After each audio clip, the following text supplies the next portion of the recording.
I'm Fergus Murray, an autistic writer, educator, and independent researcher and community organiser. I co-founded AMAZE, Autistic Mutual Aid Society Edinburgh, and I've just recently stood down as its chair. My name is Debi Gregory, and I'm the founding chair of the Neurodivergent Student Network.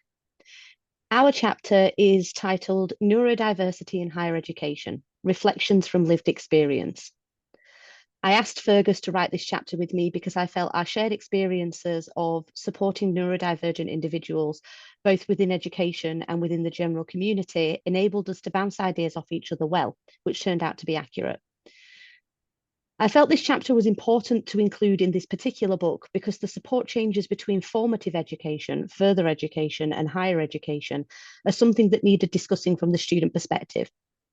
I have supported over 1,000 students over the last 8 years and felt their voices, as expressed to me, deserved a larger platform.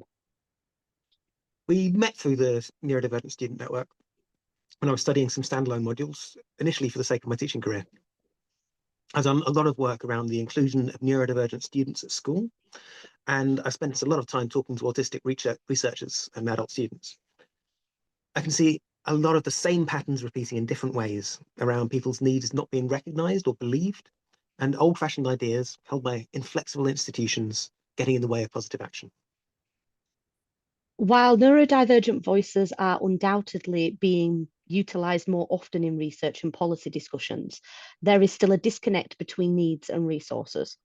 Through our experiences of advocating for and supporting neurodivergent students, as well as reading the research and actively participating in policy and practice changes and discussions, it's clear that there is an issue of current research and policy being too prescribed to effectively act on what the students are saying. And that, as a result, change isn't happening as fast as needs are being expressed. Part of the issue is, of course, chronic under-resourcing, but so many of the barriers faced by neurodivergent learners of all ages really come down to professionals refusing to listen to what disabled people are telling them, individually and through the neurodiversity and disabled rights movements. The problems are deep, but many of the solutions are in reach. Hopefully, our chapter and the rest of this book will help higher education to get there. You can find me on social media as the Neurodivergent B or the NDB, and you can find the Neurodivergent Student Network on Facebook with a quick search or on our website at www.ndstudentnetwork.wordpress.com. And I'm fergus.oolong.co.uk on Blue Sky and Oolong with a zero on YouTube. I also run monotropism.org, and that's on Blue Sky too.